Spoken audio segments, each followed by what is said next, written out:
Alright, let's get into it. What makes OG Anunoby the most surprising British import in NBA history? And why does he keep living rent-free in coaches' game plans? Buckle up, honey. Hey, it's Emma, and today I'm feeling totally intrigued. We are talking defense, grit, and a very British glow-up on the biggest basketball stage in the world. So, let's talk. OG Anunoby, full name Ogugu Anunoby Jr., is a London-born basketball star with Nigerian Igbo roots. He moved to the States at age 4 and grew up in Missouri. He is what the NBA calls a two-way wing, an elite defender who scores efficiently without sucking up all the oxygen on offense. He won a championship in 2019 with the Toronto Raptors, the NBA team based in Canada, and he led the league in steals in 2023. Already iconic. Let me set the scene. I once got invited to this terrifyingly chic charity gala in New York. Picture floor-length gowns, billionaires pretending to be low-key, flash bulbs popping. I walked in and felt like the coat check girl who got lost. Big yikes. But after a shaky 20 minutes, I found my lane, chatted up a designer, a guy who outfits pop stars for tours, and suddenly I was vibing. Why am I telling you this? Because that feeling of being dropped into a new world and figuring it out is OG's whole story, just with sneakers and shot charts. He went from London to Jefferson City, Missouri, where he started at Jefferson City High, nearly 20 points per game as a senior. Then Indiana University, the Big Ten powerhouse known as the Hoosiers. He flashed insane defensive tools. Then boom, a knee injury in 2017 ended his sophomore season. Most people would spiral. He declared for the NBA draft anyway, bet on himself, and the Toronto Raptors grabbed him in the first round. Honestly, slay. From day one in Toronto, he had receipts.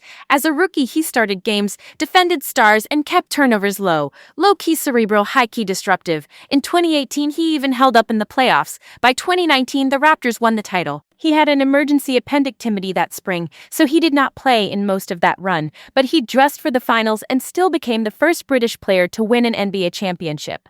For UK hoops, that was a kismet moment.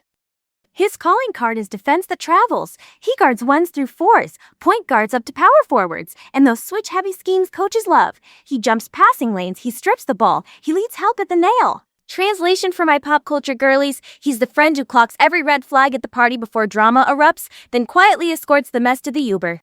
Efficient, unbothered, ruthless. And the moments. In 2020, he hit a buzzer-beating 3 against the Boston Celtics, saving a series from falling into a 0-3 hole. In 2021, he scored 36 on the New York Knicks at Madison Square Garden, so rare while being the lockdown guy on defense. Then in 2023, he led the league in steals, the first Raptor and first Brit ever to do it. That is not vibes, that is dominance. Family matters too. His father, Ogugu Sr., was a university professor, brainy, disciplined energy.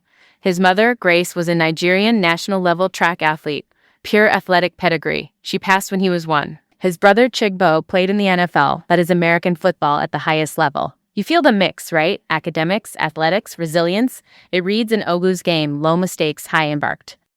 Okay, let's move on to the New York chapter. In late 2023, he was traded to the New York Knicks. The deal sent RJ Barrett, a scoring wing from Canada, and Emmanuel Quickley, a speedy guard, to Toronto, and brought OG Precious Achiuwa, a high-motor big, and Malachi Flynn, a backup guard, to New York.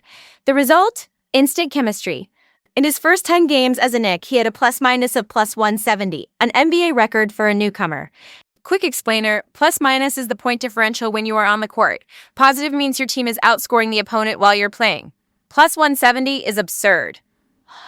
He did have an elbow cleanup in early 2024, then came right back and anchored the defense again. That summer, he declined a player option, a clause that lets you choose your final year, and re-signed with New York for 5 years and $212.5 million. Receipts secured. And he kept climbing. In late 2024, he dropped a career-high 40 points against the Denver Nuggets, the team led by a 2-time MVP center. He played 74 games that season and averaged 18 a night career highs while still playing Elite D.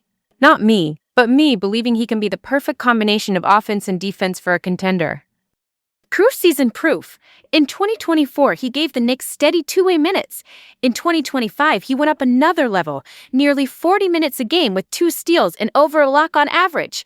That is playoff trust. And by 2026, he had a second all-defensive team nod. The man is not a trend, he has a blueprint. Let's dissect this for a sec.